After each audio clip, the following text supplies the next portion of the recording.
afternoon, sports fans from all around the globe. I am your host, Jeff Dawson, East Coast Sports Investors, and this is your closing bell for Friday, February 4th, 2022. A weekend off from the NFL as we get closer to the Super Bowl. Rams currently -4.5 against the Cincinnati Bengals, an under-over of 48.5. Full afternoon, evening slate of NBA and college hoops on Saturday. 158 games. My buddy, Mr. Peterson, Greg Peterson of VSiN, who does a podcast on every game, every side, every total, is just going to be pulling his hair out, I would have to say, tomorrow, to say the least. But for tonight, we'll try to keep you focused on the NBA and the college ranks. I myself have one spot I'm really eyeing, as everyone knows here. I've been pulling teeth. I can't lie. I won't lie. I've been here 7 years. I've never told a lie. Why start now? We just have gotten to the finish line with a minute and a half to go, and just can't finish. Last night was a perfect example. We were 3-1 in our early games with less than 2 minutes to go, and we end up 3-1. Some ended up with a push. It is what it is. And then on the nightcap, Colorado playing Oregon, up 32-27. 2 minutes to go before the half close, and down 36-35 to start the half. Don Best has them plus 1.5 to start the second half. And needless to say, they had 12 points with 2 minutes to go. And they get run out of their own building. So it is what it is. But without further ado, let's bring the man in from the Sunshine State, the one, the only, Mr. Scott E. Webb. Good afternoon, Scott. How art thou? I am good, Jeff, and sunshine we have. I mean, it's a beautiful day here, so happy to be back in shorts and a t-shirt. Well, last week we were getting ready for 2 feet of snow. This week to the west of us is 18 inches to 2 feet, but everyone's shutting down early here. It rained in gushes last night, this morning. A real wet track out there, and the temperature is supposed to drop like 20 degrees, and everyone's afraid of, just skating rinks out there. And there's been already 200 accidents reported in the New England area, and it's only going to get worse. So anyone listening and paying attention right now and in the East Coast area, if you don't have to go out tonight, I wouldn't. Just throw a log on the fire, watch some Netflix, watch some hoops or whatever floats your boat. There's no hockey. It's on the All-Star break. So it is what it is. I talked to at the start of the show, 4.5, 48.5, no news out there. So everyone's behaving, which is a good sign. Westgate put out their props. I think there's like 450 props. Next week, as we talked, we will get into some of those props and what everyone's seeing. I was listening to our buddy Dave today, and usually, other than the heads and tail, the most popular prop that always seems to get there is, the shortest touchdown of, what is it usually, under a yard and a half. And the thought process is, with today's rules, if you get held into the end zone, you get the ball at the 1. So you're most likely going to score from there. But I haven't dove into them yet. But how you feeling there, my brother? I'm good. I finally hit a basketball game last night for the first time in a little while. So I was good with that. And it's been a little unlucky, and the numbers have been good. And the little adjustment that I made, I think, is making a big difference in how I'm reading the board better. So I think that I'm pretty happy with that.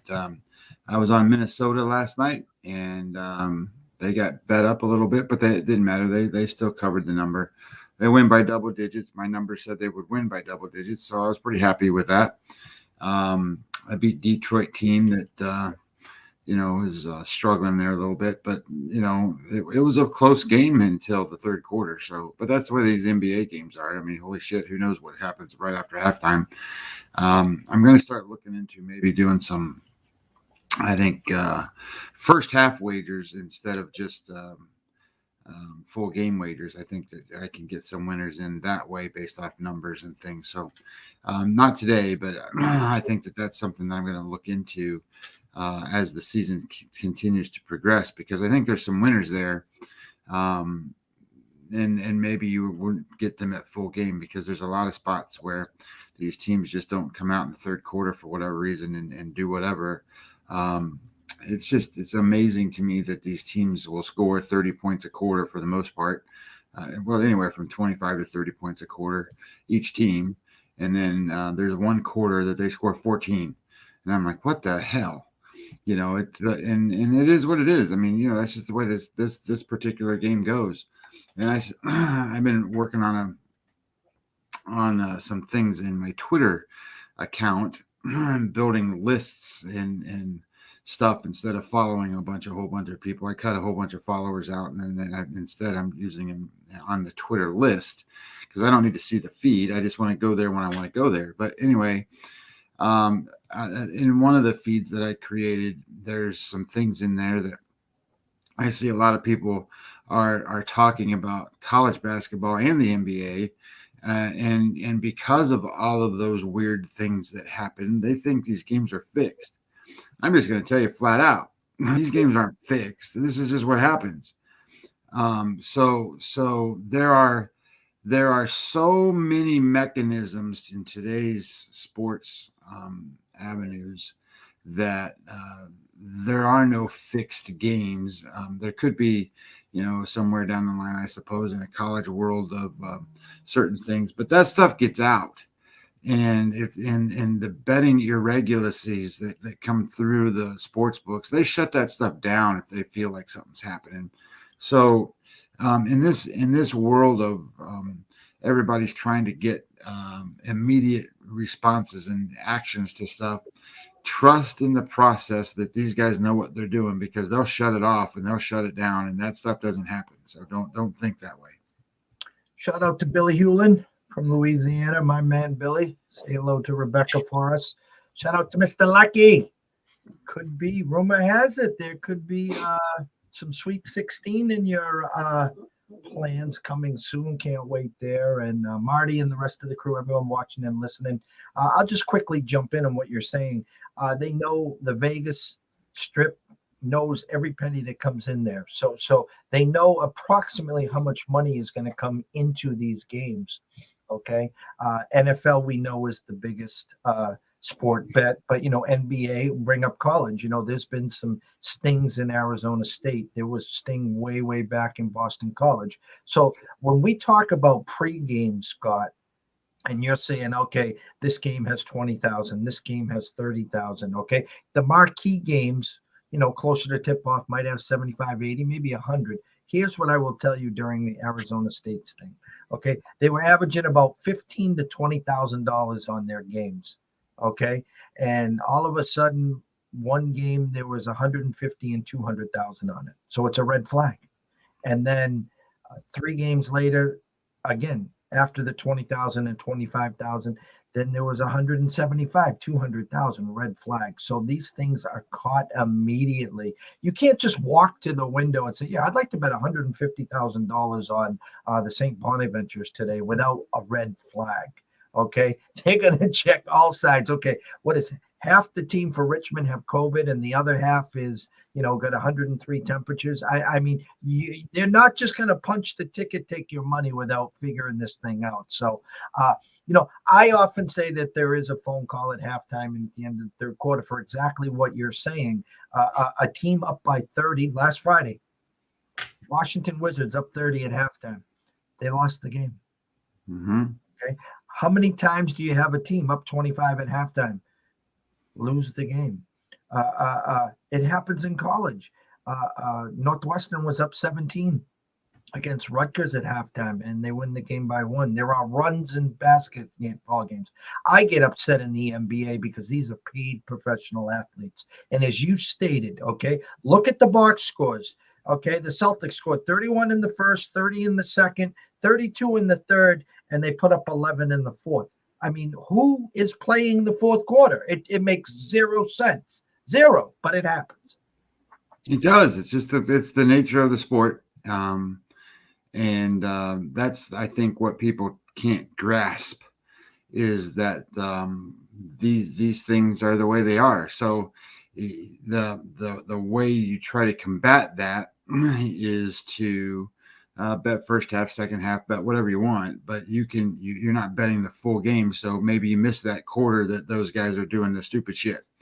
And that's where you can kind of try to figure that part of it out. But anyway, um, I just thought it was interesting that I'm looking through that new little Twitter thing that I made, and everybody's talking about these games being fixed, and I'm like, these games aren't fixed. What the hell's the matter with you people?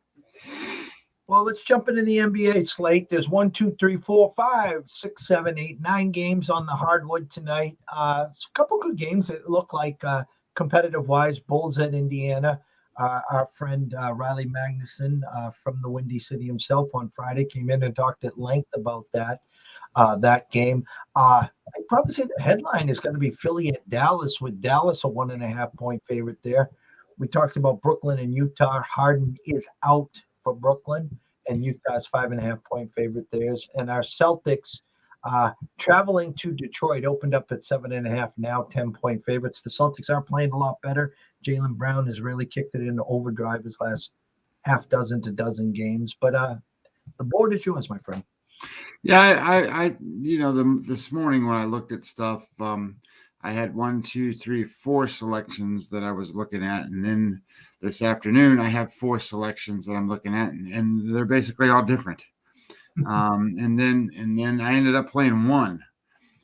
So I looked at that Boston game, and I don't like Detroit in this spot because they played last night, and that's the game that we were on with Minnesota beating them, and they played competitive for a while, but they're in this bad. They're minus 21.7 differential when it comes to offense and defensive efficiency, and this is a back-to-back spot, and it's a third of 4 nights for them.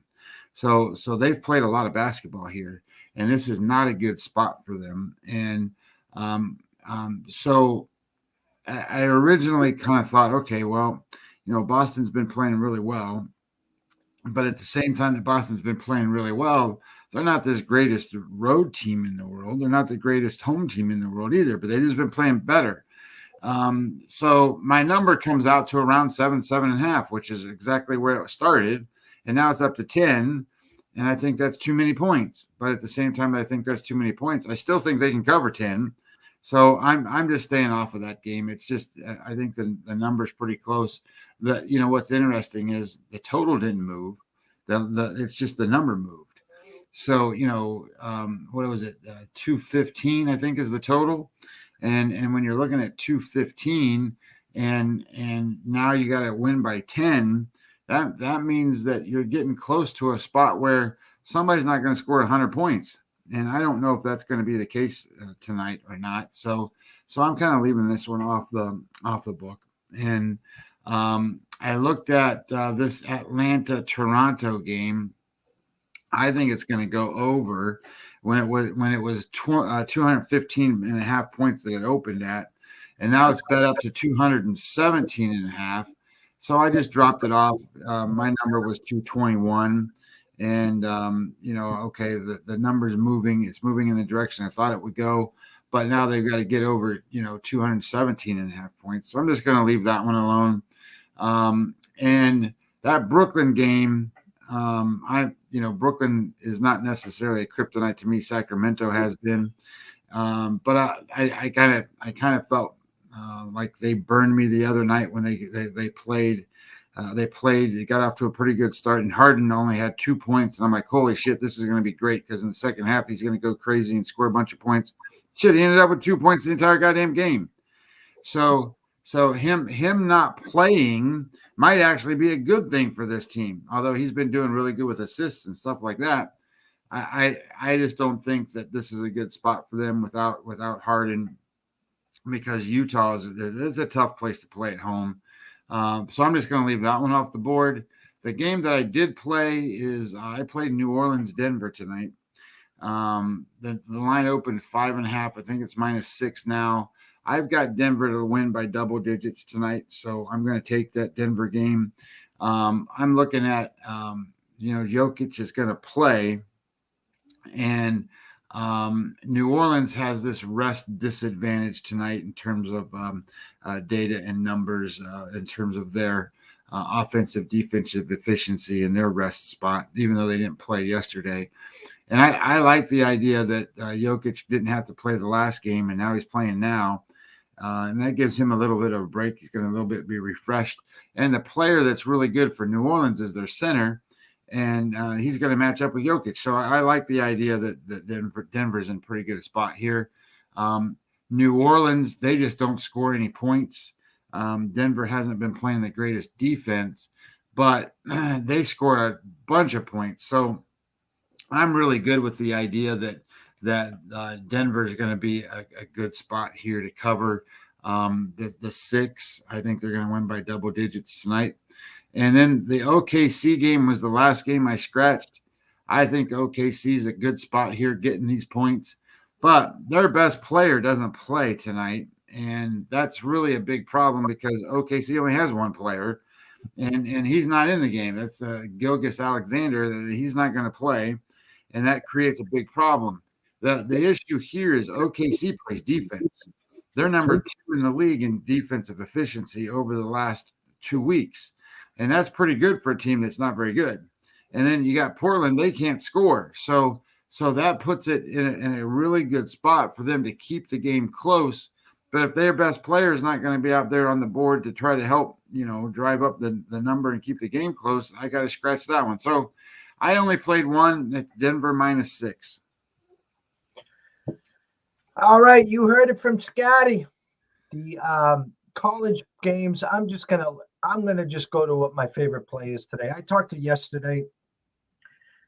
Usually, when you look at the board, either last night, this morning, or this evening when you first get to it, it's a kid in a candy store. What looks good? What looks out of place? Because when you walk into a sports book, it lights up, and you want to feel that. Oh, you want to feel that, and then you're like, oh my God, that looks good. That looks good. That looks good. Well, that's what they wanted to do. It's like when a kid walks into a candy store. They pick their little basket up and they start grabbing this, this, this, and this. And now once they're done with the initial euphoria, then they start walking through and let me try this. Let me try this. Okay. So yesterday I talked about Georgetown hosting St. John's and an under over that was opened at 158, closed at around 156, 157. And a lot of people talking about the under. And I know this. There were certain teams back in the day, the UNLV Running Rebels, the North Carolina Tar Heels, when they were all in sync, that they would go up and down and they would be shootouts. There was a game a few years ago that the UNC played someone. It was from out west, and they played, and maybe it was UCLA or someone, and the total ended up just over 200 points scored. And then they ended up playing in the tournament, and they left the same under over, and everyone ran to bet the over, and it was clear as day that was going under. My point here is I got an Ivy League game tonight. Rotation number 873, 874, Penn and Columbia. Actually, hold on. My eyes are deceiving me. Let me backtrack there. Rotation number 869, 870, Princeton at Cornell, 7 o'clock start. A total that opened at 158. They want people to bet the under here. This is the Ivy League, and I'm not discrediting the Ivy League. The fact of the matter is, to get to a number like that with a point spread that is, opened at 1, now is 2.5, 3 the other side. The fact of the matter is, both teams got to get pretty well damn near 80 or more. So they got their numbers. Everyone's betting the under. Everyone listening here today, please go to the window, go bet the over 157, Princeton and Cornell. That's all I ask. I'm going to go through the board now, but that's the one game that sticks out like a sore thumb to me. And as I told you, I've been reading the board and seeing the board real good. Billy, who's watching the show right now, can attest to that. Me and him talk for hours daily over the board. And we're I want to say trained assassins, meaning we know how to read the board. We know how to read the market. The problem is if you're not an action junkie, we try to give out 1 to 3 games a day. If you got 10 games onto the board, you give out 3 and you go 0-3 or 1-2, and the 7 on the desk go 5-2. Well, that's numbers. And that's just how it usually works. And so just have not been closing out a lot of these games. When it gets to overtime, might as well just shut it off. But that's the one game that stuck out to me like a sore thumb today. Over 157, Princeton and Cornell. I'm going to just go over the board quickly here to see some moves. I'm going to stay in that game, 869, 870. Cornell opened up -1. Now Princeton's -2.5 and even 3 in some spots. I'm showing 74% of the bets and 61% of the money on Cornell, yet Princeton's now the favorite. Are you on pregame, Scott? Yeah. What are you seeing over there on that? I'm seeing 58% of the money, 66% of the tickets on Cornell. All right, so there's some severe reverse line movement there on Princeton. Again, I don't double dip. I will tell you I have the over in this game. I'm not going to jump on the Princeton line, but if you don't like totals, there is some big reverse line movement there on Princeton. Go back a few games. Start 6 o'clock tip off. Rotation number 865, 866. St. Bonnie's at Richmond. Richmond opened up 3.5 and is still 3.5. 63% of the bets, 67% of the money is on Richmond. There's a line freeze there.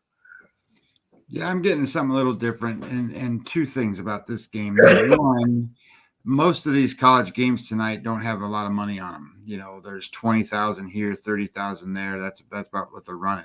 This game's got $120,000 on it. So this is the highest bet game of the night. So that's kind of an interesting thing just in that. And then 53% of the money says St. Bonaventure, 71% of the tickets say Richmond. I know this. The Bonnies was America's team last year. I think they covered 17 straight or 17 out of 18, something crazy like that. They're not that same Bonnies team. This is the same Bonnies team that was 3-point favorites earlier this week to Davidson, and Davidson steamrolls them. And as Billy would like to say, Davidson steamrolling everyone. Well, it's the same as Providence, Billy. So, but anyways, I would say you would initially think the Bonnies in a bounce back, but I think the Bonnies are in the public eyes. So I'm staying away from that, but I just wanted to make a note of the line freeze there. Same with Miami and Akron. Rotation number 867, 868. Miami at Akron. 70% of the bets, 65% of the money coming in on Akron -7, but the line hasn't moved, Scott. Yeah, this shows 84% of the money, 77% of the tickets on Akron. So that's a line freeze there. Line freezes, I tend to go against the public, so there would be a slight lean on Miami of Ohio there. We talked about Princeton Cornell. Let me see here. 7 o'clock Big East matchup, 875, 876 in your rotation number. Creighton at Seton Hall. Creighton coming off the 11-point underdog upset at the XL Center against UConn. Seton Hall just can't get any traction this year. 72% of the bets, 76% of the money, all in on Creighton. Opened at 6.5, now down to 5.5. The line's moving the right way, Scott. Yeah, I got that same sort of thing, but not quite as demonstrative. It's 56% of the money, 60% of the tickets on Creighton. Just Seton Hall's a Jekyll and Hyde team. I think you get into a point in the season where a lot of these teams that you thought were going to be good just aren't good, and they're just, money sucking, grubbing teams that just can't pay the rent. Never mind the mortgage and the rest of the utility bills here. I'd stay away. I mean, Creighton's starting to catch some steam. I've seen them lay a few eggs on the road, and I know they'd be high off their laurels after the big win against UConn. So it's a game where I think if Seton Hall can just show up, that they would cover the 5.5.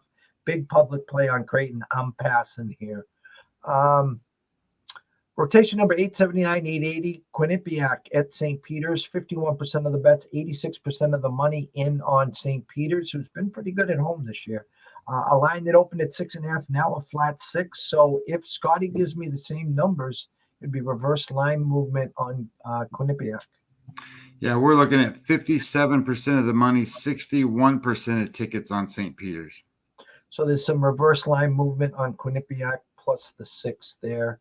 Um, rotation number 881, 882, Manhattan at Niagara. And again, Friday night's Ivy Leagues, the MAAC. You get a couple Big East games. So it's not the greatest menus, but you can find some real good value here on Friday nights if you do your due diligence and homework.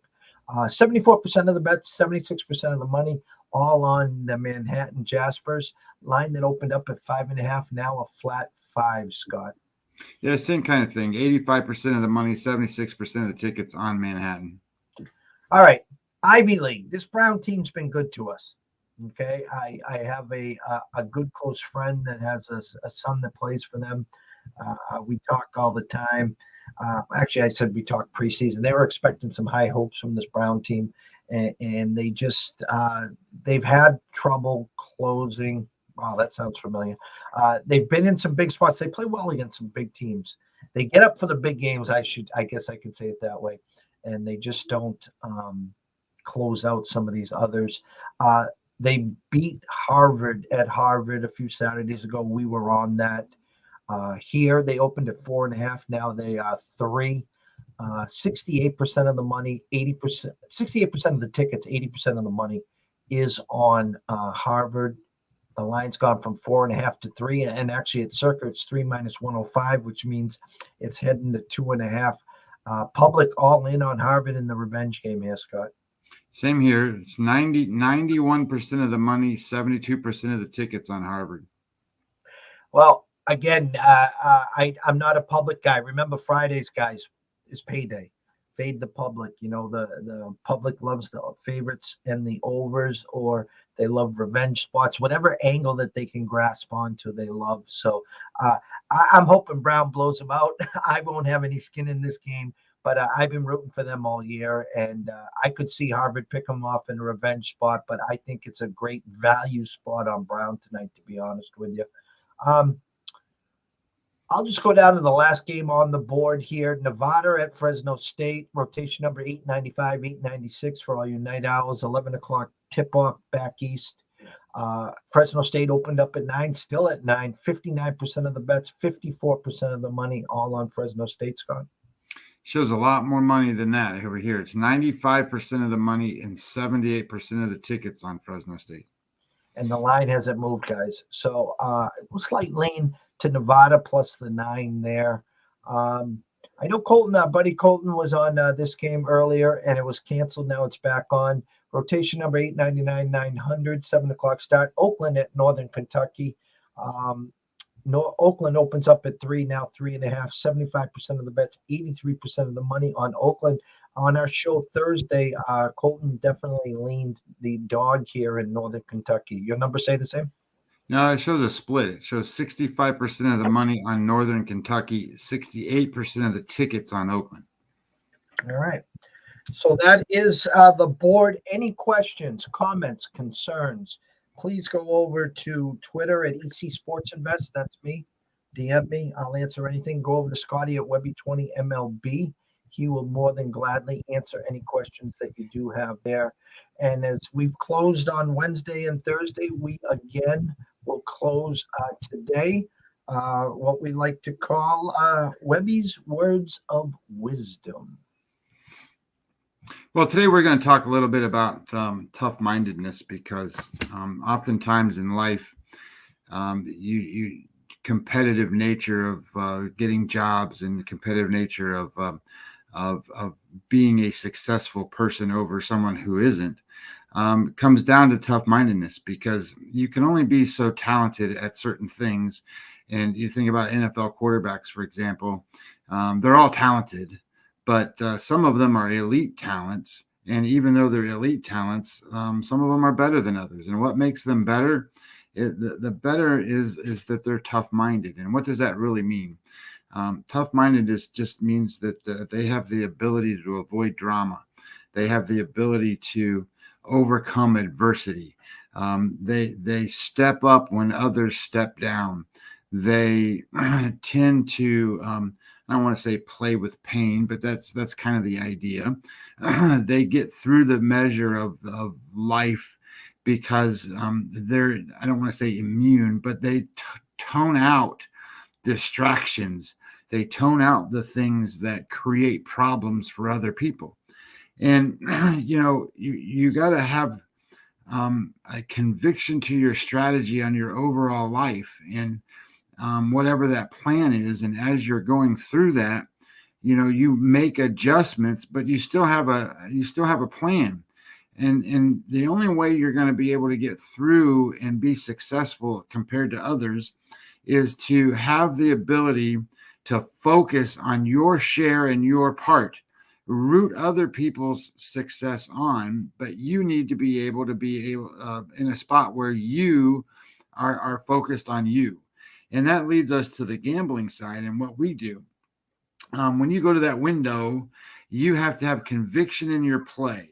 And I'm just going to put it this way: if you don't have conviction in your play, then don't play. Don't sit there and go, hey, okay, I need to figure out if I'm going to put a quarter unit on this, or I'm going to do that, or I'm a half a unit here. If you can't put a full unit on whatever it is you're playing, then don't play. The reason being is because you have to have the tough mindedness to be a gambler.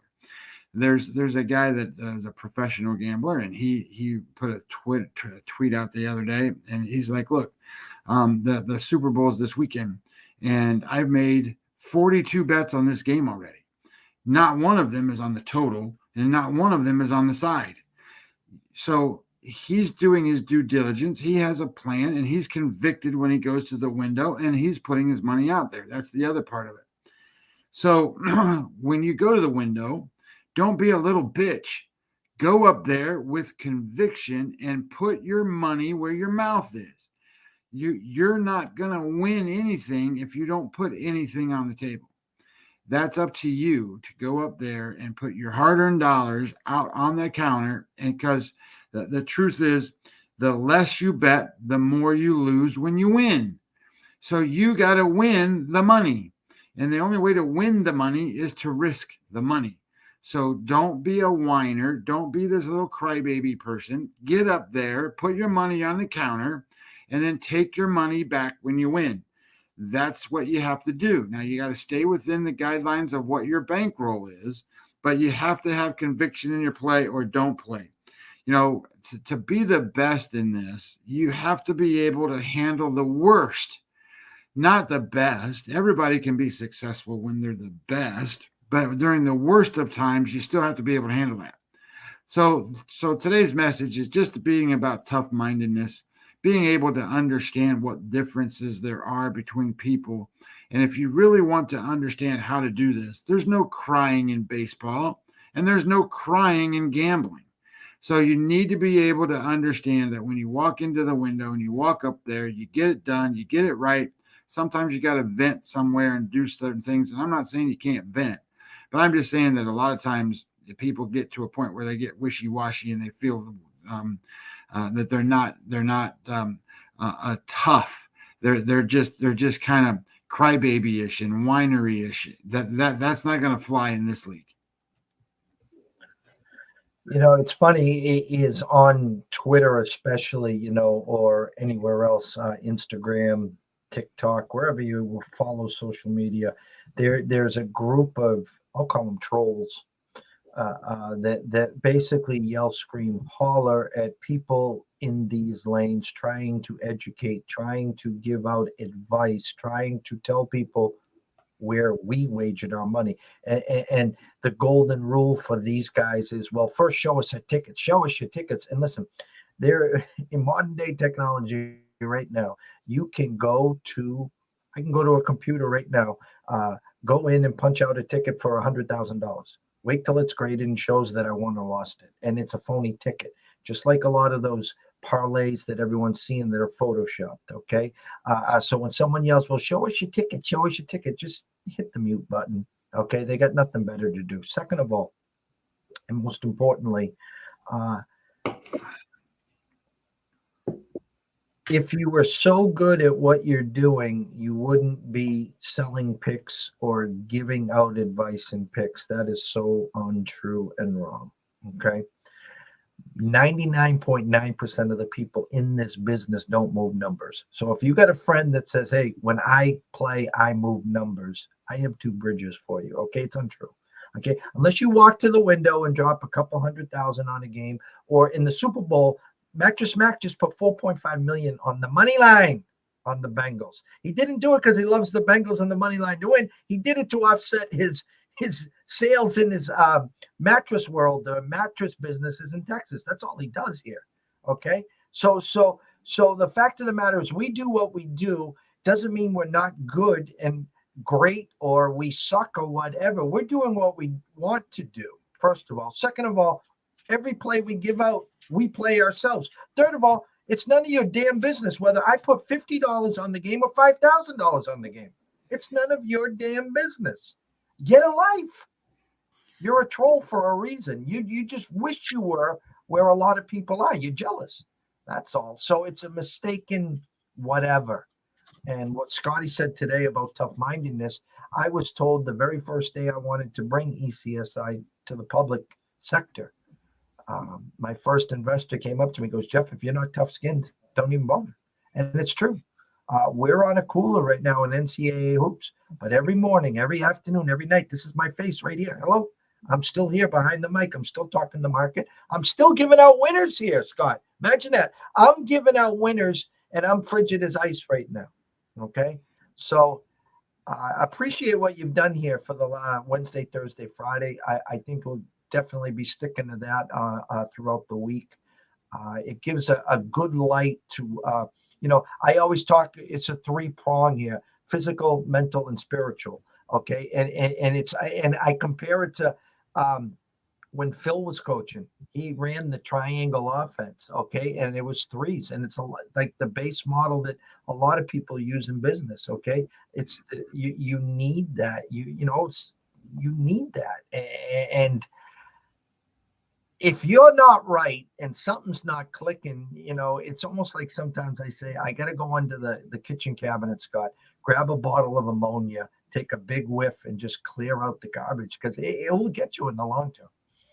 Well, no question. I mean, I don't mind doing these. I live my life this way, and I got hundreds and thousands of this stuff we can talk about. So I mean, it's endless. So, and then if somebody comes along the line and says, "Hey, do you got an opinion on this, or you got something on it?" We can certainly go address some of that stuff. But I write books for a reason, and there's a lot of stuff in there that just rattles around up here.